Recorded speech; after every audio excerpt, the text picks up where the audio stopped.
वंदे मातरम। सबसे पहले तो इस 74वें स्वतंत्रता दिवस की आप सभी को शुभकामनाएं। और हम आज बात करेंगे फिटनेस और कोरोना को लेकर। तो एक्चुअली फिटनेस क्या है और उसके पहले सबसे पहले मैं धन्यवाद देना चाहता हूं अहिल्याबाई योग केंद्र इंदौर का, जिन्होंने इस सेशन के लिए मुझे आमंत्रित किया, और आपका बहुत बहुत साधुवाद और आभार व्यक्त है। तो कुछ चीज़ें होती हैं कि व्हाट इज द फिटनेस क्या है। देखिए, एक डिफरेंसेस होते हैं फिटनेस, स्पोर्ट्स एंड गेम्स। तो इन डिफरेंस पे हम ना जाकर एक सामान्य सी बात करते हैं कि फिटनेस है क्या। तो सबसे पहले आपको ये जानना पड़ेगा कि फिटनेस एक्चुअल वो चीज़ होती है जिसमें हम अधिक देर तक कार्य को कर सकते हैं, या किसी भी काम को अधिक देर तक जब हम करते हैं तो वो फिटनेस कहलाती है। कहने का मतलब ये है कि जैसे हम कोई भी काम कर रहे हैं, जैसे कोई हम वर्कआउट कर रहे हैं, या कोई घर के काम कर रहे हैं, या कोई बाहर जाने का काम कर रहे हैं, रोड में पैदल चलने का काम कर रहे हैं, या हम साइकिलिंग कर रहे हैं, या एक्सरसाइज, जो भी हम ऐसे काम करते हैं जैसे हमारी मांसपेशियों का उपयोग होता है, जैसे हमारे तंत्र का उपयोग होता है, जिसमें हमें थकान डेवलप होती है, परंतु अधिक देर तक काम करते रहना, मतलब थकान के बावजूद भी अधिक देर तक काम करते रहना, दिस कॉल्ड फिटनेस। तो फिटनेस में जब हम बात करते हैं कि अब लोगों में एक शंकाएं रहती हैं, लोगों में एक भ्रांति है कि फिटनेस एंड स्पोर्ट्स दोनों एक चीज़ें हैं। ऐसा नहीं है। तो मैंने कहा ना, फिटनेस का अर्थ केवल ये होता है कि अधिक देर तक थकान ना आते हुए भी कार्य को करना एज अ फिटनेस कहलाती है, मैंने अधिक देर तक गतिविधि को करते रहना फिटनेस होती है। जब बात स्पोर्ट्स की करते हैं, स्पोर्ट्स कैसे SPORTS होता है, आप इसको नोट भी कर सकते हैं, अच्छी चीज़ें हैं। SPORTS, एस का मतलब होता है स्पेसिफिक, पी का मतलब होता है पोलाइट, ओ का मतलब होता है ऑब्जेक्टिविटी, आ का मतलब होता है रिलायबल, टी का मतलब होता है टाइम बाउंडेड, और एस का मतलब साइंस। मतलब किसी भी कार्य को एक निश्चित समय के अंदर वैज्ञानिक तरीके से संपन्न करना, ये कहलाता है स्पोर्ट्स। और हमारा जो आज का टॉपिक है, ये टॉपिक है फिटनेस एंड कोरोना। मतलब फिटनेस के बाद या फिटनेस को बनाते हुए हम किस प्रकार इस कोरोना जैसी वैश्विक महामारी से लड़ सकते हैं, मजबूती से अपनी इम्यूनिटी पावर को बढ़ा सकते हैं, इसके लिए हम आज बात करेंगे। तो मैं पुनः राजमाता अहिल्या योग केंद्र का स्वागत और उनका आभार व्यक्त करता हूं कि वो मुझे सेशन में लेकर आए। तो सबसे पहले आपको परिचय देता हूं, मैं doctor Pankaj Sharma, PhD NIS MPhil MPEd BPEd and the sports trainer हूँ मैं और एक फिटनेस कोच हूँ। तब सबसे पहले इंपॉर्टेंट चीज़ होती है कि जब हम फिटनेस करते हैं तो फिटनेस में किन किन बातों का ध्यान रखना चाहिए, ऐसी कौन कौन सी बातें जिनको फिटनेस के दौरान ध्यान में रखते हैं, और फिटनेस कितने प्रकार की होती हैं। सबसे पहले आप ये जान लीजिए, फिटनेस केवल दो प्रकार की होती है, एक होती है जनरल फिटनेस, एक होती है स्पेसिफिक फिटनेस। तो जनरल फिटनेस वो फिटनेस कहलाती है जिस फिटनेस के आधार पर हम सामान्य रनिंग, वॉकिंग या अपने घर के काम को, गृह कार्य के काम को, दैनंदिनी के कार्य को करते हैं, वो कहलाती है सामान्य फिटनेस। और जो हमारी फिटनेस होती है स्पेसिफिक फिटनेस, मतलब जो होती है विशिष्ट फिटनेस। विशिष्ट फिटनेस का अर्थ ये होता है कि हम उस कार्य को कितनी देर तक, किस स्टेमिना से, बिना थके हुए, कितने आराम से उस कार्य को कर सकते हैं, वो कहलाती है हमारी विशिष्ट फिटनेस, या कहलाती है हमारी स्पेसिफिक फिटनेस। कुछ ऐसी चीज़ें हैं जो स्पेसिफिक और सामान्य फिटनेस में आती हैं, वो आपको मैं बता देता हूँ। सामान्य चीज़ें, जनरल फिटनेस मैंने बताया ना कि वॉकिंग हो गई, घूमना हो गया, टहलना हो गया, गृह कार्य हो गया, घर के कार्यों को करना हो गया। अब हम यदि हम बात करते हैं विशिष्ट फिटनेस, या जिसको हम बोलते हैं कि स्पेसिफिक फिटनेस का अर्थ होता है जैसे 400 मीटर मैराथन रनिंग, 100 मीटर के 4 से 5 स्टेप करना, या उसको मैराथन रनिंग करते रहना 10 किलोमीटर, 5 किलोमीटर, 21 किलोमीटर, या फुल मैराथन करना, ये सब चीज़ें फिटनेस के अंतर्गत आती हैं। और ये जो फिटनेस ट्रेनिंग है, ऐसी कौन कौन सी चीज़ें जो आपको फिटनेस ट्रेनिंग में हम इन्वॉल्व कर सकते हैं, जिसको हम बोलते हैं कंपोनेंट्स ऑफ फिटनेस। इस बात को आप नोट भी कर सकते हैं, इस बात को अच्छे से समझ भी सकते हैं। कुछ टेक्निकल प्रॉब्लम के कारण थोड़ा सा मैं कनेक्ट नहीं हो पा रहा हूँ, फिर भी उनकी लाइट गोल अभी हुई है।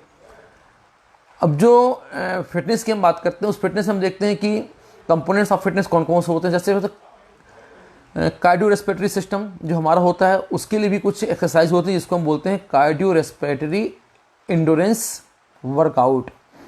मतलब इस वर्कआउट में हमें इस बात का ध्यान रखना पड़ता है कि हमारी जो हार्ट बीट होती है, वो हार्ट बीट हमारी जो है एक नॉर्मल चलती है 1 मिनट टू 72 पल्स, वह पल्स इसमें जाके 120 टू 140 के आसपास जाती है, 120 से 140 तक जाती है, और लगभग आफ्टर 3 मिनट्स या 3 मिनट के बाद वह पल्स रेट हमारी नॉर्मल 70 से 80 के बीच में आ जाती है।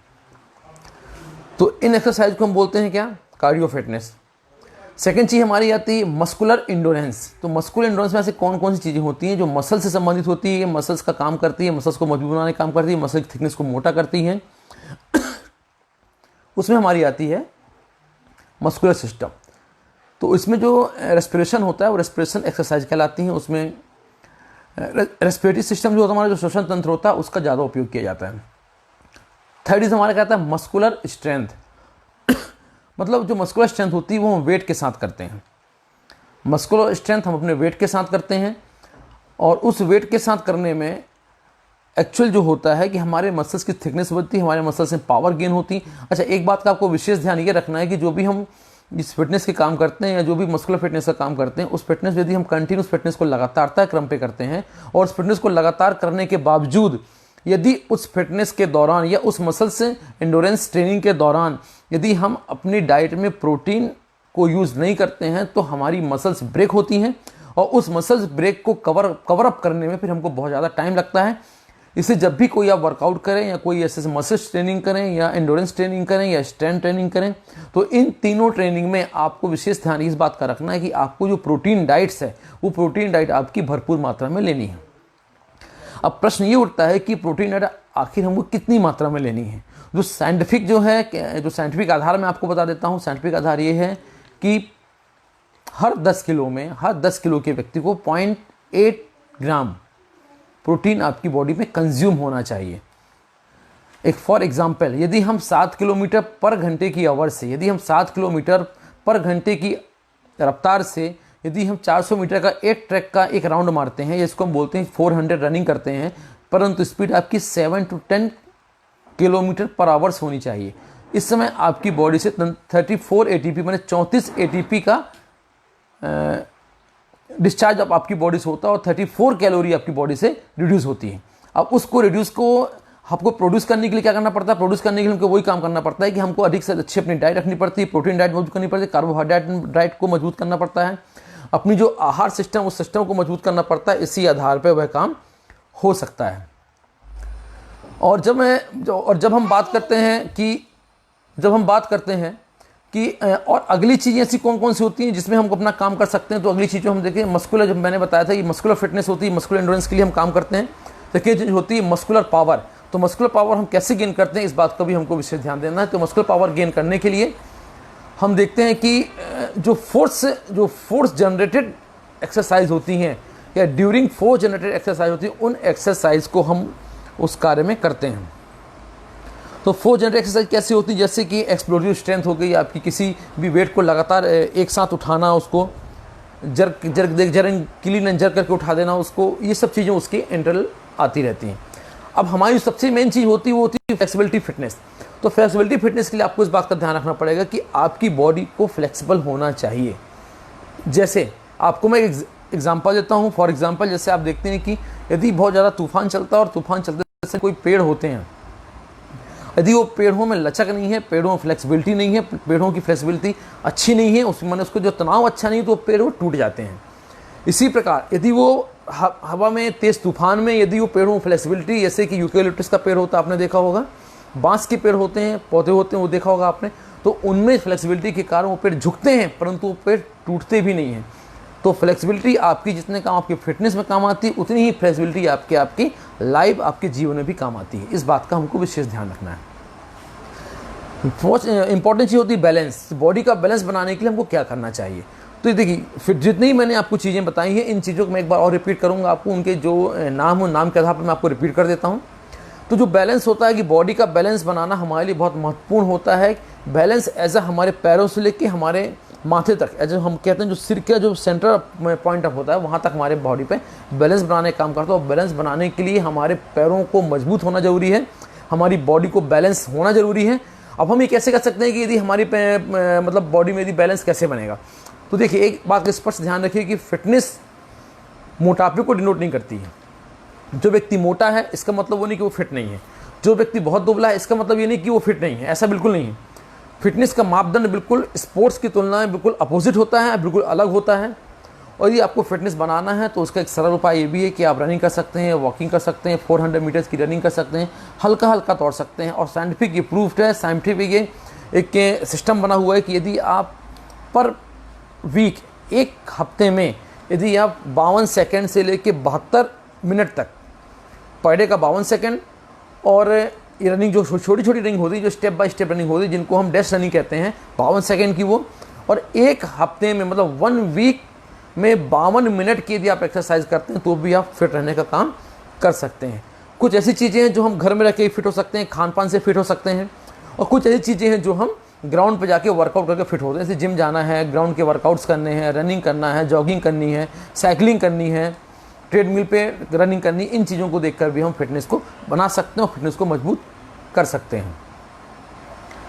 अब सबसे बहुत पूछी जाता है कि टिप्स फॉर फिटनेस, फिटनेस के टिप्स कौन कौन से हैं, कि किस आधार पे हमारी फिटनेस मजबूत। मैंने पहले कहा ना कि sports fitness and normal fitness दोनों में बहुत फ़र्क है, और हम जो बात कर रहे हैं ये बात कर रहे हैं आपकी फिटनेस के लिए, ना कि स्पोर्ट्स के लिए। इसलिए फिटनेस बनाते समय यदि हम वर्कआउट कर रहे हैं, यदि वर्कआउट करते समय यदि हमको किसी प्रकार की चोट लगती है तो उस चोट के लिए हमें क्या करना है, इस बात का भी हमको ध्यान होना चाहिए, और इस बात का हमको पता होना चाहिए कि फर्स्ट एड कैसा होना चाहिए। यदि हमें मान लीजिए कि हम कोई काम कर रहे हैं या रनिंग कर रहे हैं, रनिंग करते समय हमारे पैर में मोच आ जाती है, तो मोच आने का जो उसको रिमूव करने का या मोच को ख़त्म करने का एक सबसे सरल तरीका ये होता है कि जो एज अ स्पोर्ट्स में है, और ये अधिमान्य है, सभी बड़े बड़े स्पोर्ट्समैन, बड़े बड़े कोचेस इस चीज़ को अपनाते हैं। चोट लगे हुए स्थान को सबसे पहले आपको रेस्ट देना है। एक्चुअली ये होता है आइस, ICE आइस, परंतु स्पोर्ट्स की लैंग्वेज में इसको हम राइस कहते हैं। अब राइस को मैं आपको डिस्क्राइब करता हूँ। राइस मतलब होता है, आर का मतलब होता है रेस्ट, आई का मतलब होता है आइस माने बर्फ, सी का मतलब होता है कंप्रेशर मतलब दबाव, ई का मतलब होता है एवोपरेशन मतलब ऊपर की ओर उठाने। यदि आपको पैरों में कोई चोट लगती है, मसल स्ट्रेंस होता है, पैरों में स्प्रेन होता है, तो आपको ये ध्यान रखना है कि सबसे पहले आपको जो राइस की पोजीशन को अपनाना है, मतलब सबसे पहले आपको वर्कआउट को बंद कर देना है, रेस्ट में जाना है। बर्फ़ से 24 घंटे में लगभग 12 बार, हर 1 घंटे या 2 घंटे में बर्फ़ को खाली न रखकर बर्फ़ को एक पॉलीथीन में रखना है या कपड़े पर रखकर उसकी लगे हुए चोटिल स्थान पर उसको सिकाई करते हुए सोते समय या पैरों को जो हम रखते हैं उसको करते समय आपके पैरों की पोजीशन इस प्रकार हो। यदि ये तकिया एक पिलो हम रखते हैं तो पिलो में आपकी पोजीशन इस प्रकार की होनी चाहिए तो उससे आपको एक अच्छा एडवांटेज भी प्राप्त होता है और आपको रिलैक्स जल्द से जल्द मिलने का काम करता है। अब हम बात कर रहे थे कि हमारी जो टिप्स फॉर फिटनेस कौन कौन सी ऐसी टिप्स है जो कि टिप्स फॉर फिटनेस के लिए काम आती हैं। तो अब हम बताते हैं टिप्स फॉर फिटनेस में कौन कौन सी काम आती हैं, ऐसी कौन कौन सी टिप्स हैं। तो टिप्स के अंदर हम देखते हैं कि जो जैसे आपने देखा कि हम महानगरों की बात करें या बड़े शहरों की बात करें या ऐसी जगह जो मल्टीज में लोग जो रहते हैं, जो ब्लॉक बाई ब्लॉक रहते हैं, मल्टीज़ पे रहते हैं, उनके लिए सबसे अच्छी चीज़ फिटनेस के लिए क्या है कि वो लिफ्ट का उपयोग ना करें। जो लिफ्ट होती है उसको उपयोग ना करके वो उपयोग किसका करें, वो उपयोग करें सीढ़ियों का। जितने अधिक से अधिक सीढ़ियों का वो उपयोग करेंगे वो उतने जल्दी से जल्दी फिट होंगे, क्योंकि हमारी बॉडी से जो हम कैलोरी कंज्यूम करते हैं उस कैलोरी को रिमूव भी करना है। फिटनेस का एक सबसे अच्छा उदाहरण ये है कि जितनी भी कैलोरी हम यूज़ करते हैं बॉडी में, उतनी ही कैलोरी को हमको अपनी बॉडी से रिड्यूस करना है थ्रू स्वेटिंग के आधार पर, थ्रू पसीने के आधार पर। यदि हम अपनी उस कैलोरी को नहीं करेंगे तो वो कैलोरी आपकी बॉडी पे फैट देना चालू कर देगी और आप पे किसी भी फिटनेस के लिए फिट भी नहीं हो सकते हैं।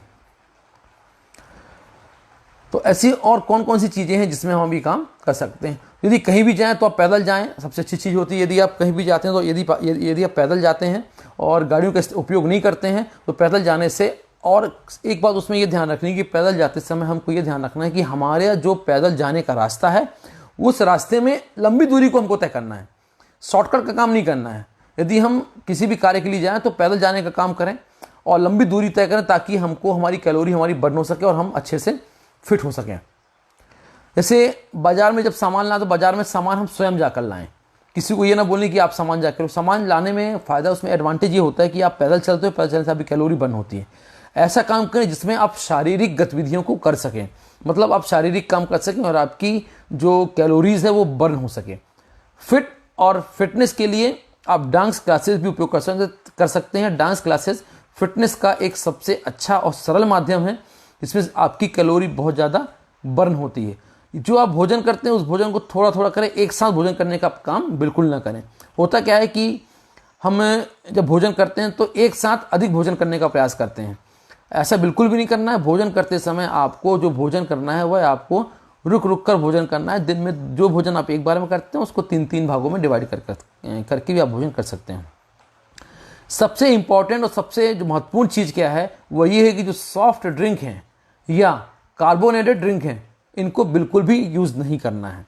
यदि आप इनको यूज़ करते हैं तो ये जो जंक फूड्स कहलाते हैं इनको यूज़ करने में आपको समस्या का भी सामना करना पड़ सकता है और आपकी फिटनेस पे कहीं ना कहीं ये बहुत ज़्यादा इफेक्टिबल होता है, बहुत ज़्यादा प्रभाव देता है। इस बात को हमको भी ध्यान रखना है। और क्या बीच में कभी क्या टेक्निकल प्रॉब्लम है, इससे कहाँ थोड़ी सी समस्या हो रही है। अब जो फिटनेस ट्रेनिंग में जो हम करते हैं तो फिटनेस ट्रेनिंग में ऐसी कौन कौन सी बातें हैं जो फिटनेस के लिए हमको हमारे शरीर को फिट बनाती है, हमारे शरीर को फिट बनाने का काम करती हैं। तो balance exercise, aerobic exercise, strength exercise और फ्लेक्सिबिलिटी एक्सरसाइज। एक बात अभी आपको एक बात मैं बता दूं, एक बात आप इसको ध्यान रखिए कि एक्सरसाइज दो प्रकार की होती है। एक तो होती है एरोबिक एक्सरसाइज, एक होती है एनरोबिक एक्सरसाइज। जो एरोबिक एक्सरसाइज होती है वो एक्सरसाइज क्या होती है मैं आपको बताता हूँ। एरोबिक मतलब होता है जो हमारी ऑक्सीजन की उपस्थिति में होती है उसको एरोबिक कहते हैं। एनारोबिक का मतलब होता है जिसमें ऑक्सीजन की उपस्थिति नहीं होती, वो एनारोबिक होती है। एरोबिक और एनारोबिक में दो फर्क होते हैं। एरोबिक मतलब होता है कि जो हमारे ऑक्सीजन की उपस्थिति में है वो एरोबिक है। एनारोबिक वो होती है जो हमारी ऑक्सीजन की उपस्थिति में नहीं है, वो एनारोबिक एक्सरसाइज होती है। तो एरोबिक एक्सरसाइज में कौन सी एक्सरसाइज आती है, कौन सी फिटनेस की एक्सरसाइज आती है जो कि एरोबिक में आती हैं, ऐसी कौन सी है जो एनारोबिक में आती हैं। एरोबिक में एक्सरसाइज आती हैं, उन एक्सरसाइज को आपको ध्यान रखिए। एरोबिक में आती हैं आपकी 500 metre, 10,000 metre, 1 kilometre, marathon running, 1600 metre, ये सब आपकी एरोबिक में है, जिससे आपको सांस लेने का भरपूर समय प्राप्त होता है। Second thing, anaerobic. एनारोबिक में वो एक्सरसाइज होती हैं, वो फिटनेस ट्रेनिंग्स होती हैं, वो स्पोर्ट्स की ट्रेनिंग होती हैं जिसमें आप सांस को या ऑक्सीजन को एक्सेल और इनहेल करने का टाइम आपको नहीं मिलता है। जैसे 100 मीटर की रनिंग, आप जो 100 मीटर रन करते हैं उस 100 मीटर की रनिंग में आप देखते हैं कि आप यदि अपनी सांस को एक बार 100 मीटर की स्टार्टिंग जो लाइन होती है वहाँ से आप यदि सांस को एक बार खींच के इनहेल करते हैं तो एक्सेल करने का टाइम आपको नहीं मिलता है। और वह एक्सेल कब होती है, जब आप फिनिशिंग लाइन के पास से पहुँच जाते हैं। यदि आप बीच में सांस को लेना चालू कर देंगे, ऑक्सीजन को लेना एक्सेल और इनहेल करना चालू कर देंगे तो आप 100 मीटर की रनिंग किसी भी स्थिति में नहीं कर पाएंगे, क्योंकि वो एक एनारोबिक एक्सरसाइज है, ना कि एरोबिक एक्सरसाइज। उसी प्रकार से 200 मीटर, 400 मीटर, ये सभी एक जो छोटी दौड़ें होती हैं जिनमें कम समय में अधिक दूरी तय करना होता है, वो सभी एक्सरसाइज कहलाती हैं आपकी एरोबिक एक्सरसाइज कहलाती हैं। और जो जिसमें कम टाइम लगता है और लंबाई ज़्यादा गेन करनी पड़ती है, सांस लेने का समय हमको नहीं मिलता है, वो एनारोबिक एक्सरसाइज कहलाती हैं। तो ये आपकी चीज़ें हैं। इस स्ट्रेंथ ट्रेनिंग मैंने आपको बताया कि अधिक से अधिक स्ट्रेंथ को लेकर आप स्ट्रेंथ ट्रेनिंग को आप कर सकते हैं। और ऐसी कौन सी चीज़ें हैं जिनके माध्यम से आप फिट रह सकते हैं, तो आपको देखो रात को जल्दी सोना चाहिए और सुबह जल्दी उठना चाहिए। मनुष्य को स्वस्थ, संपन्न और बुद्धिमान बनाए रखता है। इससे नियमित रूप से आप सही समय पर सोएं और नियमित रूप से सही समय पर आप बिस्तर को छोड़ दें ताकि आप फिट रहें और आपकी मांसपेशियों को भी आराम मिले। एक बात और बताना चाहता हूँ मैं कि आपने ये अनुमान किया होगा और ये चीज़ आपने देखी होगी कि हम जब सोकर उठते हैं तो हमारी बॉडी पे अकड़न होती है कि जिसको जकड़न कहते हैं। कोई भी जो सांस लेने वाले जीव हैं, चाहे वो मनुष्य हो चाहे वो जानवर हो, कोई भी हो, जो सांस लेते हैं आप उनको ये देख सकते हैं कि वो क्या करते हैं। जब वो उठते हैं तो उसको वो अंगड़ाई लेने का काम करते हैं, बॉडी को स्ट्रेच करते हैं, बॉडी को स्ट्रेच करते हैं। आखिर ये होता क्यों? एक्चुअल होता ये है कि हमारी बॉडी के बीच एक मायोसिन नाम का एक फ्लूइड पाया जाता है। उस मायोसिन जब हम विश्राम करते हैं या हम जब सोते हैं तो वो जो मायोसिन जो फ्लूइड है, वो मायोसिन जो फ्लूइड हमारी बॉडी पे होता है जो कि हड्डियों के बीच में पाया जाता है, वह मायोसिन फ्लूइड हमारा गाढ़ा हो जाता है, वो लिक्विड फॉर्म से एक ठोस फॉर्म में आना चालू कर देता है। परंतु जैसे ही हम उठते हैं और अपनी बॉडी को स्ट्रेच करते हैं, अपनी बॉडी को स्ट्रेचिंग करते हैं, तो वो जो हमारे जो मायोसिन जो एक ठोस फॉर्म में होता है वो जाके लिक्विड फॉर्म में हो जाता है और हम आसानी से फिर अन्य काम को कर सकते हैं। इसलिए उठने के बाद हम अंगड़ाई लेने का भी काम करते हैं। कहते हैं कि अच्छा स्वास्थ्य आपका सबसे बड़ा धन है और अच्छी फिटनेस आपके बॉडी को अट्रैक्ट करती है, अट्रैक्टिव बनाती है, सुंदर बनाती है और आकर्षक बनाती है। और यदि आप बहुत अच्छा फिट रहते हैं तो एक श्लोक है संस्कृत का जिसे कहा जाता है शरीर माध्यम धर्म खलु साधनम। यदि आप शरीर से अच्छे हैं, यदि आप बॉडी से फिट हैं, तो आप अपने धर्म की रक्षा भी स्वयं कर सकते हैं। अर्थात कहने का मतलब यह है कि आप अपने कार्य को अच्छे से कर सकते हैं। सेकेंड चीज़ की जो यदि आपका स्वास्थ्य खराब है तो आप का मन भी कहीं नहीं लगेगा, आप कुछ काम भी नहीं कर सकते। एक ओलंपिक एथलीट है, इनका नाम है Jim Ryun. Olympic athlete Jim Ryun कहते हैं कि जो मोटिवेशन होता है वो फिटनेस का सबसे बड़ा कारण होता है। यदि आपके पास मोटिवेशन है, आप अभी प्रेरित हैं, स्वयं से प्रेरित हैं, तो आप फिटनेस को कर सकते हैं, आप फिटनेस बना सकते हैं, आप स्पोर्ट्स लाइन पे जा सकते हैं। उसके साथ साथ आपको अच्छी आदतों का भी पालन करना पड़ेगा, जैसे शराब न पीना, जंक फूडों का उपयोग न करना। ऐसी फिजिकल हमारे कोच हैं जो वो इंग्लैंड से हैं, ब्रायन कॉन। वो भी कहते हैं कि क्षमताओं के द्वारा, अब जो हमारे पास क्षमताओं से हमें केवल अपने कार्य नहीं करने हैं, उन क्षमताओं से हमें अन्य सामाजिक कार्य करने हैं, दूसरों के कार्य करने हैं, ताकि हम अपनी गतिविधियों को कर सकें, अपनी मांसपेशियों का उपयोग कर सकें और किसी न किसी बहाने कैलोरीज को हम बर्न कर सकें। तो ये फिटनेस होने का भी काम करते हैं। कुछ मैं आपको कुछ टिप्स बताता हूँ, कुछ फिटनेस मंत्र हैं आपके लिए वो बताता हूँ, जिसको आप एक्सरसाइज ज़्यादा से ज़्यादा कर सकते हैं और उसमें आपको एडवांटेज भी अच्छे से मिलेगा। ऐसी कौन कौन सी एक्सरसाइज हैं जिसको करने से वो क्या एडवांटेज होता है, तो मैं आपको बताता हूँ कि फिट रहने से आपको क्या एडवांटेज होते हैं। सबसे पहला, यदि आप फिट हैं, यदि आप फिटनेस के लिए वर्कआउट करते हैं, तो आपको दिल के दौरा पड़ने के चांस 99% कम हो जाते हैं।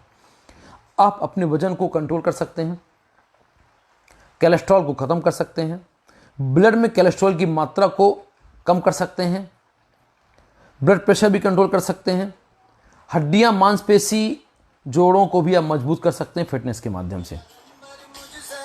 तो फिटनेस के लिए कौन कौन सी और क्या क्या हम कर सकते हैं, फिटनेस के बाद हम कैसा हमको खाना खाना चाहिए, कौन से हमको जूस पीना चाहिए, इसका भी हमको ध्यान रखना है। होता क्या है कि फिटनेस के समय हम क्या करते हैं, जब बॉडी फिटनेस बनाते हैं या कोई जिम में जाते हैं या कोई ऐसा काम करते हैं जिसमें हमारी बॉडी फिटनेस का काम आता है, या हम फिजिकल एक्टिविटी करते हैं, उस फिजिकल एक्टिविटी के दौरान हमको ये देखा गया है कि हम बीच बीच में पानी पीने का भी काम करते हैं, ताकि हमारी बॉडी में पानी की कमी ना हो। परंतु यदि आप बहुत अच्छी फिटनेस बनाना चाहते हैं तो आपको पानी को सिप करके पीना है। एक्सरसाइज के दौरान पानी को आप सिप करके पी सकते हैं। यदि एक साथ पानी आपको बिल्कुल भी नहीं पीना, इस बात का भी आपको ध्यान रखना है। फिटनेस के बाद आप गर्म पानी का यूज़ कर सकते हैं, और गर्म पानी के यूज़ करने के भी अनेक फ़ायदे होते हैं। तरबूज होता है, जिसको तरबूज का जूस, जिसको वाटरमेलन कहते हैं, वाटरमेलन का जूस आपकी फिटनेस के लिए बहुत मददगार साबित होता है। बहुत अच्छी हाइड्रेशन की जो प्रॉब्लम है वो तरबूज के पानी से नहीं होती है। तो भारी व्यायाम के बाद आप तरबूज शरीर में उचित हाइड्रेशन का काम करता है और उसको बनाए रखता है। वर्कआउट के दौरान आमतौर पर हमारे शरीर के 2% तक पानी की मात्रा हमारी बॉडी से रिड्यूस होती है। तो उस पानी को कवर करने के लिए, उस हाइड्रेशन को कवर करने के लिए हमको तरबूज का पानी, ककड़ी, नारियल का पानी, घर में गर्म पानी पीने का उपयोग भी कर सकते हैं। चेरी का जूस भी हम उपयोग कर सकते हैं, क्योंकि चेरी का जूस तो वो ऑक्सीडेंट होता है और उच्च स्रोत मांसपेशियों के द्वारा वह भी चेरी का जूस होता है। अब बात आती है कि ऐसी कौन कौन सी चीज़ें हैं, क्या कारण हैं कि जिससे हम इस कोरोना महामारी में फिटनेस से किस प्रकार से अपनी बॉडी को फिट कर सकते हैं, और फिटनेस इस महामारी में कितना हमारे लिए सहायक होता है। तो मैं आपको बता दूं कि जो कोरोना है वह नाम कहाँ से आया, ये आप सभी जानते हैं। कोरोना एक चीन के वुहान प्रांत से कोरोना आया था, और वो आज पूरे भारत में क्या पूरे विश्व में फैला हुआ है, और एक महामारी के रूप में वह अपनी जड़ें जमा चुका है। जो कोरोना है वो सॉर्स और मर्स परिवार का सदस्य है। जो सॉर्स और जो मर्स परिवार के सदस्य होते हैं, वो मैं आपको बता दूं कि 2003 में इसकी खोज की गई थी। और सॉर्स का पूरा नाम है सीवियर एक्यूट रेस्पिरेटरी सिंड्रोम, और मर्स का पूरा नाम है मिडिल ईस्ट रेस्पिरेटरी सिंड्रोम। मतलब ये आपके लंग्स और आपके रेस्पिरेटरी सिस्टम में ये प्रभाव डालते हैं। तो ऐसी कौन कौन सी एक्सरसाइज हैं, ऐसी कौन कौन से आसन हैं, कौन कौन से योगा हैं जो फिटनेस में को करते हुए आप इस कोरोना जैसी महामारी से आप बच सकते हैं। तो जो ताड़ासन है, ताड़ासन, मत्स्यासन, गरुणासन, पद्मासन, शीर्षासन, सूर्य नमस्कार, ये सब ऐसे आसन हैं जिनके माध्यम से आप एक अच्छी फिटनेस को पाने के साथ साथ कोरोना जैसी महामारी से लड़ सकते हैं और एक अच्छे परिणाम आपको मिल सकते हैं। तो ऐसे कुछ आसन हैं, जैसे उत्कट आसन। जो उत्कट आसन है, उत्कट आसन में आपको एक काल्पनिक कुर्सी की तरह आपको उसमें बैठने का एक काम करना है। यह आसन सुबह के वक्त खाली पेट करिए। इसमें आपकी जो दिल की जो धड़कन है वो उत्तेजित होती है, जिसको बोलते हैं कार्डियोवास्कुलर सिस्टम, जो आपका वो स्पीड से बढ़ता है। यह आपकी बॉडी पे प्रतिरोधक क्षमता को बढ़ाने का काम करता है और प्रतिरोधक तंत्र को मजबूत करने का भी काम करता है। इसी के साथ आप भुजंग आसन और मत्स्य आसन का भी अभ्यास आप कर सकते हैं। जो ताड़ासन होता है, ताड़ासन एक्चुअल आपकी बॉडी पे क्षमता मजबूत इसलिए करता है क्योंकि ताड़ासन करते समय हमारी होल बॉडी स्ट्रेस होती है, हमारी होल बॉडी का खिंचाव पड़ता है, और उस होल बॉडी खिंचाव के कारण आपके शरीर की जो मांसपेशियां हैं, खासकर आपकी जो पिंडलियां होती हैं, पैरों की पिंडलियां होती हैं, जहाँ पर गैस्ट्रोनीमियस मसल्स होती है, उस मसल्स में तनाव होता है। आपकी हैमस्ट्रिंग पे तनाव होता है, आपकी शोल्डर मसल्स पे तनाव होता है, आपके डेल्टॉइड पे तनाव होता है, आपके रिस्ट पे तनाव होता है, आपकी नेक मसल्स पे तनाव होता है। और इस तनाव के कारण आपकी बॉडी फिट होने के साथ साथ आपकी बॉडी की जो प्रतिरोधक क्षमता उसको भी डेवलप करने का काम करती है। तो जो ताड़ासन है उसको माउंट पोस आसन भी कहते हैं, मतलब पर्वत की तरह खड़ा रहना। और उसमें आपको देखते हैं कि इस मुद्रा को हम दिन में किसी भी समय किया जा सकता है, परंतु सुबह के समय करना इसको ज़्यादा फायदेमंद। इसके लिए आपको केवल 10 से 20 सेकंड देने की जरूरत होती है, बहुत अधिक करने की आवश्यकता भी नहीं। आप 10 से 20 सेकंड में इस ताड़ासन को करते हैं, आपकी बॉडी में अच्छा इफेक्ट डालता है। पर इन सभी योगासन को खाली पेट करना है, भोजन करके या भरे पेट पे इन आसन को नहीं करना है। पादगुष्ठा आसन, इसे बिग पोज भी कहते हैं, इस बात का ध्यान रखिए, ये बिग टू पोज भी कहते हैं। यह एक सरल आसन है और ये आपकी मांसपेशियों को सिर से लेके पैर तक की उंगलियों को स्ट्रेस करने का काम करता है, उसे खींचने का काम करता है। सुबह के समय कम से कम इसको 30 सेकंड के लिए इस आसन को करना चाहिए, और शाम को भोजन के 4 घंटे के बाद इस आसन को भी आप कर। आसन आपको तनाव, चिंता, एंजाइटी इन सब से मुक्त करता है और आपकी प्रतिरोधक क्षमता को बढ़ाने का भी काम करता है। Fourth is vrikshasana. ये आप सभी जिस प्रकार, जैसे कि इसका नाम है वृक्षासन और ये वृक्ष के समान ये आसन होता है, इस आसन में शरीर की स्थिति वृक्ष के समान होती है, इसी कारण इसे वृक्षासन भी कहते हैं। इस आसन के लिए आपको अपनी आंखें खुली रखनी पड़ती है। सबसे इंपॉर्टेंट आपको ये ध्यान रखनी चाहिए कि आप स्पोर्ट्स के कोई वर्कआउट करें या आसन करें, योगा करें, कोई भी आप जो वर्कआउट करते हैं, उन वर्कआउट्स करते समय या स्ट्रेचिंग करते समय आपको अपनी आंखें खुली रखना है। कोई भी कार्य करते समय, फिटनेस के कोई भी काम करते समय अपनी आंखों को बंद करके काम को नहीं करना है। आपकी आंखें जितनी खुली रहेंगी उतने अच्छे आपके पोस्चर्स होंगे, उतने अच्छे आपको अपनी ही बॉडी के बारे में जानकारी प्राप्त होगी। इस बात का हमको ध्यान रखना है। तो वृक्षासन से आपकी रीढ़ की हड्डी मजबूत होती है, एंड आपकी जो मानसिक है, आपकी जो एंजाइटी है, आपकी जो साइकोलॉजिकल इफेक्ट हैं और जो इफेक्ट आपकी बॉडी पे आते हैं, मानसिक तनाव जैसी चीज़ों से आपको रिमूव करता है। और कोरोना जैसी महामारी से आपको रिमूव करने का काम इसलिए करता है क्योंकि इन आसन को करने में आपकी बॉडी में प्रतिरोधक क्षमता का विकास होता है, एंटीजन बॉडी बनती है। अब हम आते हैं त्रिकोण आसन। तो ये फिटनेस के ही हैं, फिटनेस के अंतर्गत ही ये चीज़ें आती हैं। उसको हम अलग भाग में डिवाइड करते हैं, वो बात अलग होता है। इसे त्रिभुज पोज आसन भी कहते हैं। आपने त्रिभुज देखा होगा कि हम एक राउंड त्रिभुज ऐसा बनाते हैं, उस त्रिभुज के आधार पे ये आसन होते हैं। इस आसन में संतुलन बनाए रखने की आवश्यकता होती है। मैंने पहले भी कहा था फिटनेस के जो घटक हैं, उन घटक में कहीं ना कहीं आपका एक बैलेंसिंग के लिए एक घटक होता है फिटनेस के लिए। उस फिटनेस को बनाने के लिए त्रिकोण आसन है जो एक त्रिभुज के समान होता है।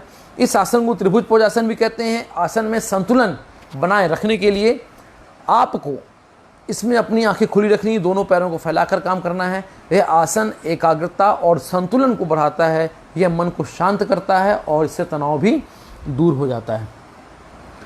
उत्कड़ा आसन की हमने बात अभी की थी कि काल्पनिक कुर्सी के समान होता है ये आसन।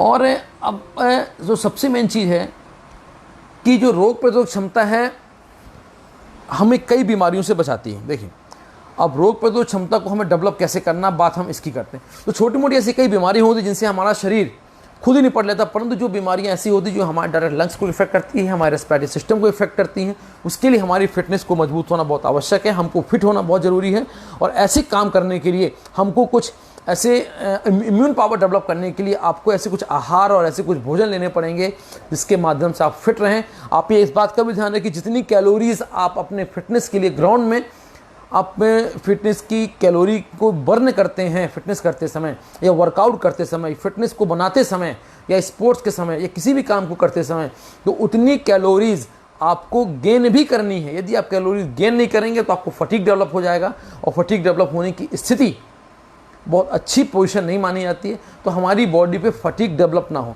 इसीलिए फिटनेस की डेफिनेशन दी गई, वो डेफिनेशन यही दी गई है कि थकान की स्थिति में भी अधिक देर तक कार्य को करते रहना फिटनेस कहलाता है।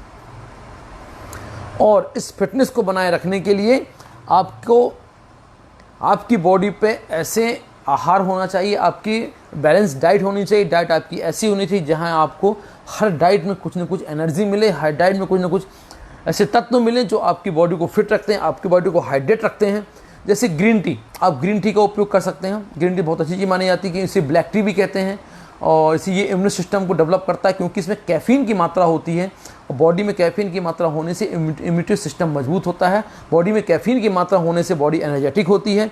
आपने देखा होगा कि आप इसको अनुमान लगा सकते हैं, आप अंदाज भी कर सकते हैं। आप यदि अपने घर में 34 या 35 ml से ज़्यादा कॉफ़ी पीते हैं और उस कॉफ़ी पीने के बाद आप वर्कआउट करते हैं, तो आपके वर्कआउट की टाइमिंग में ऑटोमेटिक एक ऐसा इम्प्रूवमेंट आपको दिखाई देगा जो आपके लिए अविश्वसनीय और कल्पनीय होता है। क्योंकि हम इस चीज़ को नहीं जानते हैं, कुछ लोग जो इस चीज़ों से नहीं जुड़े हुए हैं कि कॉफ़ी में कैफीन होता है और चाय पत्ती में टाइलून होता है।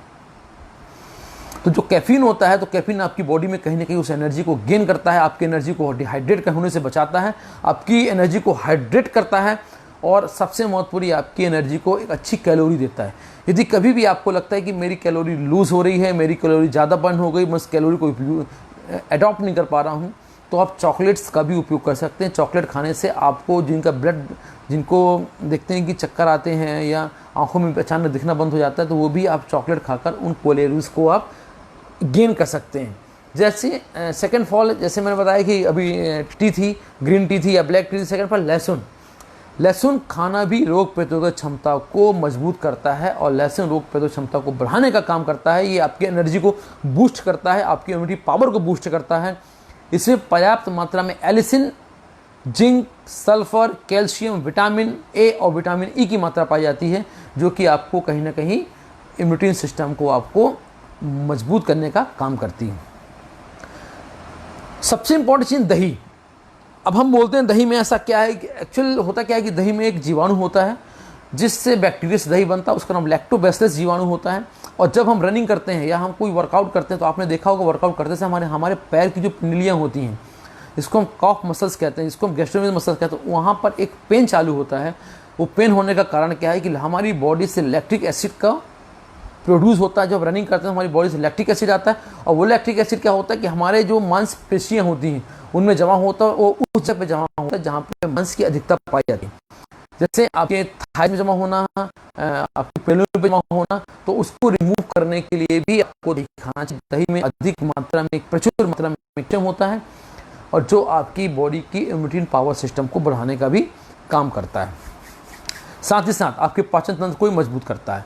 और यदि मठा, इसको हम मही बोलते हैं, यदि मट्ठा मिलता है तो वो भी कहीं ना कहीं आपकी इम्यूनिटी को बढ़ाता है और आपको मजबूत करने का काम करता है। क्योंकि जो भी खट्टी चीज़ होती है, उन खट्टी चीज़ों में विटामिन सी की मात्रा होती है, जिसको एस्कॉर्बिक एसिड कहते हैं।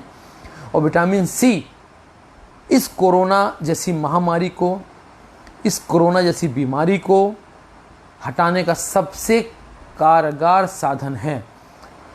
यहाँ तक कि जिस व्यक्ति को कोरोना होता है या जो इस कोरोना महामारी की चपेट पे आता है, उसको भी विटामिन सी के ही इंजेक्शन से विटामिन सी की ट्रीटमेंट दी जाती है, ताकि उसकी रोग प्रतिरोधक क्षमता डेवलप हो सके।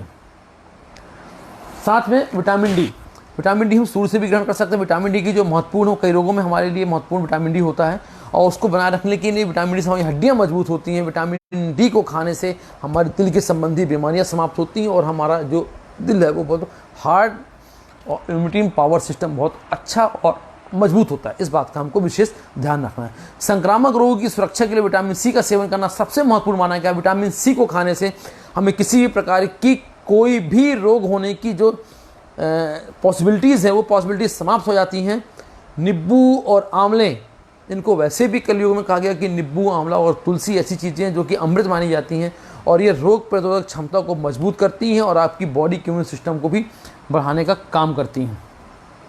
शरीर में रोग प्रतिरोधक शक्ति का होना बहुत आवश्यक होता है, क्योंकि जितनी ज़्यादा आपकी रोग प्रतिरोधक क्षमता होगी उतने अच्छा फिट रहेंगे, आपकी फिटनेस उतनी अच्छी रहेगी, और इम्यून सिस्टम जो है कोशिकाओं, ऊतकों, अंगों और एक विशाल सिस्टम होता है जो हमको मजबूती प्रदान करता है। तो ये है फिटनेस और कोरोना। अब फिटनेस में यदि कोई भी आपको ये चीज़ें लगती हैं कि फिटनेस में हमें क्या जानना चाहिए, फिटनेस से घटक क्या है, मैंने आपको बताया फिटनेस कैसे बना सकते हैं आपको मैंने बताया। यदि आप कुछ भी नहीं कर सकते हैं, यदि आपको लगता है कि मेरे पास टाइम नहीं है, मेरे पास समय नहीं फिटनेस बनाने के लिए, मैंने कहा ना फिटनेस का अर्थ ये बिल्कुल नहीं है कि बहुत ज़्यादा व्यक्ति मोटा होगा वो फिटनेस कमजोर, बिल्कुल ऐसा भी नहीं है। बहुत ज़्यादा व्यक्ति का मोटा होना और फिटनेस होना ये दोनों एक दूसरे को काउंटर करते हैं। परंतु जो आपको एक्सरसाइज जो करनी है, जो आप जो एक्सरसाइज करते हैं, उन एक्सरसाइज में कुछ बातों का आपको विशेष ध्यान रखना है कि स्ट्रेंथ और फ्लेक्सिबिलिटी हमेशा एक दूसरे की काउंटर होती हैं। जब आप स्ट्रेंथ की एक्सरसाइज करें तो उस दिन आप फ्लेक्सिबिलिटी कोई भी एक्सरसाइज ना करें, इस बात का आपको ध्यान रखना है। परंतु जब आप एक्सरसाइज फ्लेक्सिबिलिटी के लिए करते हैं, अपनी बॉडी के लचीलेपन के लिए करते हैं, अपनी बॉडी के तनाव के लिए करते हैं, तो आपको स्ट्रेंथ की एक्सरसाइज नहीं करनी है। और सबसे इंपॉर्टेंट चीज़ है डाइट। किसी भी काम करने के लिए जो आपकी डाइट होती है, डाइट आपकी एक तो बैलेंस डाइट होती है, एक डाइट होती है वर्क के आधार पर, मतलब ऑन बेस्ड वर्क। तो आपके वर्कआउट के आधार पे आपकी डाइट का प्लान चार्ट होता है। जैसे आपको यदि मान लीजिए आप एक दिन में 300 कैलोरी बर्न करते हैं और आपको 300 कैलोरी जो बर्न करते हैं उस कैलोरी को प्रोड्यूस करना है अपनी बॉडी पे, उस कैलोरी को गेन करना है, तो आपके जो डाइट चार्ट होगा वो डाइट चार्ट आपको 300 कैलोरी के आधार पे ही बनाया जाएगा, ना कि 300 कैलोरी बर्न करने पर आपको 3000 कैलोरी का चार्ट दिया जाएगा। तो ये भी हमारे लिए बहुत महत्वपूर्ण हो जाता है। सबसे महत्वपूर्ण होता है कि हम एरोबिक एक्सरसाइज को किस आधार पर करते हैं। परंतु इस बात का आप ध्यान रखिए, आप कोई योगा करते हैं, कोई आसन करते हैं या प्राणायाम करते हैं या फिजिकल फिटनेस करते हैं, तो वह एक अच्छे ट्रेनर, एक अच्छे कोच, एक प्रशिक्षित कोच के सानिध्य में ही करें। होता क्या है कि हम देख के करते हैं, हम यूट्यूब चैनल्स के माध्यम से करते हैं और हम देखते हैं कि उन चीज़ों को हम नहीं कर पाते, तो हमारे अंदर एक निराशा व्याप्त हो जाती है। जो सेल्फ मोटिवेशन हमारा होता है वो ऑटोमेटिकली डिप्रेस हो जाता है और हम डिप्रेस क्यों जाते हैं, हरासमेंट हमारे मन में आता है कि वो अच्छा कर सकता तो हम क्यों नहीं। तो मैं आपको इस बात से आगाह कर दूं, इस बात से मैं संतुष्ट कर दूं कि जो यूट्यूब चैनल्स पे जो आप देखते हैं कि यूट्यूब चैनल पे जो लोग एक्सरसाइज करते हैं, योगा करते हैं, आसन करते हैं, प्राणायाम करते हैं, स्पोर्ट्स करते हैं, जिम्नास्टिक करते हैं, जिम करते हैं, वो ऑलरेडी आपसे बहुत ज़्यादा फिट होते हैं। वह एक दिन का काम नहीं है, वो उनके 10 साल की मेहनत के परिणाम होते हैं और वो हमसे बहुत एडवांस होते हैं। उस एडवांस में जाकर वो आपको सिखाते हैं और लोग उसी से सीखने का प्रयास करते हैं।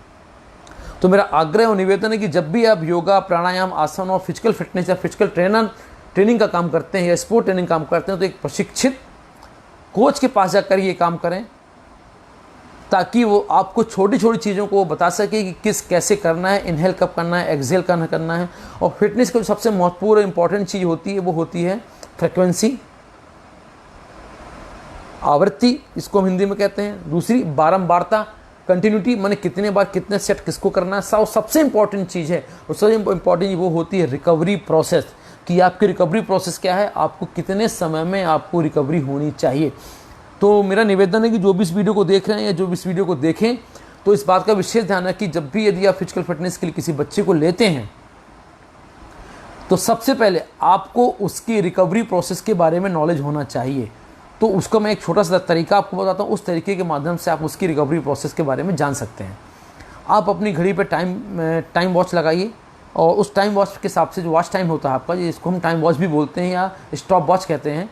टाइम वॉच करती है कि टाइम को आपको वॉच करना है ना। वॉच टाइम इससे हम नहीं कहते क्योंकि टाइम को हम वॉच नहीं कर सकते, टाइम को हमें वॉच करना है, इससे उसको हम स्टॉप वॉच भी कहते हैं। तो लगाइए और उससे कंटिन्यूअस 3 मिनट तक से लेके 15 मिनट तक की एक्सरसाइज को आपको स्पीड से करानी है, वर्कआउट तेज कराना है। और आपको ये देखना है कि उसकी जो पल्स रेट है, एक्चुअल हमको पल्स रेट जो लेनी चाहिए वो कार्डियक पल्स रेट लेते हैं, जो कि कार्डियक यहाँ से होती है। इस कार्डियक पल्स रेट को आपको देखना है कि उसमें उसकी पल्स रेट क्या चल रही है, और ये 3 मिनट के अंदर उसकी pulse rate normal pulse rate के आसपास आती है। मतलब यदि वो 15 मिनट का वर्कआउट अच्छी स्पीड से करता है या स्पीड वर्कआउट करता है या एजिलिटी की वर्कआउट करता है, तो उसकी जो पल्स रेट चलेगी वो ऑलरेडी उसकी पल्स रेट 100 to 140 के आसपास ही चलेगी। बिल्कुल फैक्ट है, ये प्रूफ है, ये साइंटिफिक है। कोई भी इसे नहीं नकार सकता कि 15 मिनट की एक्सरसाइज की यदि वो स्पीड वर्कआउट करता है या एजिलिटी की वर्कआउट करता है, शटल रन हो गई, 100 मीटर रनिंग हो गई, या हाई नी हो गया, बैक नी हो गया, स्टिल रनिंग हो गई, या कोई स्पीड से करने वाले मूवमेंट्स हो गए, फॉरवर्ड एंड बैकवर्ड मूवमेंट्स हो गए, साइड टू साइड मूवमेंट्स हो गए, तो इनमें यदि 15 मिनट तक कंटिन्यू एक्सरसाइज करता है तो उसकी जो हार्ट बीट होती है वो 100 to 140 के आसपास होती है। ये बिल्कुल फैक्ट है। इसमें किसी भी प्रकार का कोई दौमत नहीं है कि ये उतनी तक नहीं जाएगी। ये बिल्कुल फैक्ट है कि ये 100 से लेके 140 के बीच की रहती है। परंतु यदि इतनी हार्ट बीट एक सामान्य व्यक्ति को रोड में आ जाए तो उसे अटैक की स्थिति आ जाती है। तो आपको इस बात का ध्यान रखना है कि जब भी किसी बच्चे को अपनी फिटनेस क्लास मिले, यदि आप कोच हैं, यदि आप ट्रेनर हैं, यदि आप स्पोर्ट ट्रेनिंग देते हैं, यदि आप फिटनेस क्लासेस चलाते हैं, इस बात का आप ध्यान रखना है कि किसी भी बच्चे को लेने के पहले आपको उसका मेडिकल टेस्ट कराना है। और मेडिकल टेस्ट कराने का सबसे अच्छा उपाय यही है कि आपको उसकी रिकवरी प्रोसेस पता होनी चाहिए। उसकी रिकवरी प्रोसेस एक्चुअल कितने मिनट में आती है, कितने टाइम में आती है। तो जो उस 15 मिनट की एक्सरसाइज आप कराते हैं, उस 15 मिनट की एक्सरसाइज में यदि उसकी हार्ट बीट 100 से 140 के अब जाती है, या 100 140 के बीच में आती है, या लगभग इसके आसपास होती है, तो आपको उसकी कार्डियक पल्स रेट लेने के बाद 3 मिनट के अंदर यदि उसकी पल्स रेट 80, 90 या 70 से लेकर 90 के बीच में आती है, तो इसका मतलब वो व्यक्ति फिट है। इसका मतलब है उसकी रेस्पिरेटरी सिस्टम मजबूत है। इसका मतलब यह है कि उसकी रिकवरी प्रोसेस अच्छी है। फिर आप उसको रिकवरी प्रोसेस के आधार पर, अपनी फिटनेस के आधार पर, वो किसके लिए फिटनेस बनाना चाहता है, फिटनेस का उसका मापदंड क्या है, फिटनेस का उसका काम क्या है, किस लिए बनाना चाहता है, क्यों बनाना चाहता है, ये उसकी बात सुनकर उसका आप एक डाइट चार्ट और फिटनेस चार्ट भी बना सकते हैं। मैं पुनः आपसे कहता हूं कि फिटनेस का अर्थ अलग होता है एंड स्पोर्ट्स ट्रेनिंग का बिल्कुल अलग अर्थ होता है। दोनों अलग अलग चीज़ें हैं। स्पोर्ट ट्रेनिंग जस्ट अलग चीज़ है और फिटनेस एक अलग चीज़ है। तो फिटनेस से केवल अर्थ आप इतना ही मानिए कि यदि आप बिना थके हुए किसी भी कार्य को अधिक देर तक कर सकते हैं, तो और ये थकान डेवलप आपको स्पीड से नहीं होती है, तो आप बिल्कुल फिट हैं। आप कोरोना जैसी महामारी से लड़ सकते हैं। मैं पुनः धन्यवाद करता हूं राजमाता अहिल्याबाई योग केंद्र का, जिन्होंने इस फिटनेस के थ्रू मुझे बुलाया और अपना एक सानिध्य मुझे दिया। मैं उनका आभार व्यक्त करता हूं, खासकर तपन सिसोदिया जी का, जिन्होंने मुझसे बात करके इस बात को बोला कि फिटनेस की क्लास देनी है।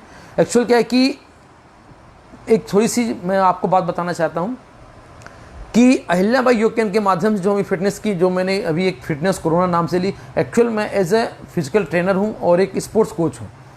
तो फिटनेस, स्पोर्ट्स ट्रेनिंग और फिजिकल ट्रेनिंग में फ़र्क होता है। आप इस बात को ध्यान रखिए कि आपको जो भी काम करना है उस काम में मन लगाकर करना है। जो भी आपको समस्या जाती हैं, आप फिटनेस को लेकर, ट्रेनिंग को लेकर, स्पोर्ट ट्रेनिंग को लेकर या अपनी फिजिकल फिटनेस को लेकर आप मुझसे संपर्क कर सकते हैं। मुझसे संपर्क करने के लिए आप तपन जी से बात कर, तपन जी को जो भी आपके क्वेश्चंस के बारे में आप जान सकते हैं, या जो भी आपको जानना हो फिटनेस के बारे में, फिटनेस ट्रेनिंग कैसी होती है, कहाँ से होती है, इनकी कोर्सेज कैसे होते हैं, वो भी आप तपन जी से बात करके मुझसे कांटेक्ट कर सकते हैं। और मैं पुनः आभार व्यक्त करता हूँ राजमाता अहिल्याबाई योग केंद्र का, जिन्होंने मुझे अपने सेशन में बुलाया। और पुनः आपको 74वें स्वतंत्रता दिवस की बहुत बहुत शुभकामनाएं। सभी स्वस्थ रहें। वंदे मातरम। भारत माता की जय। जय श्री राम।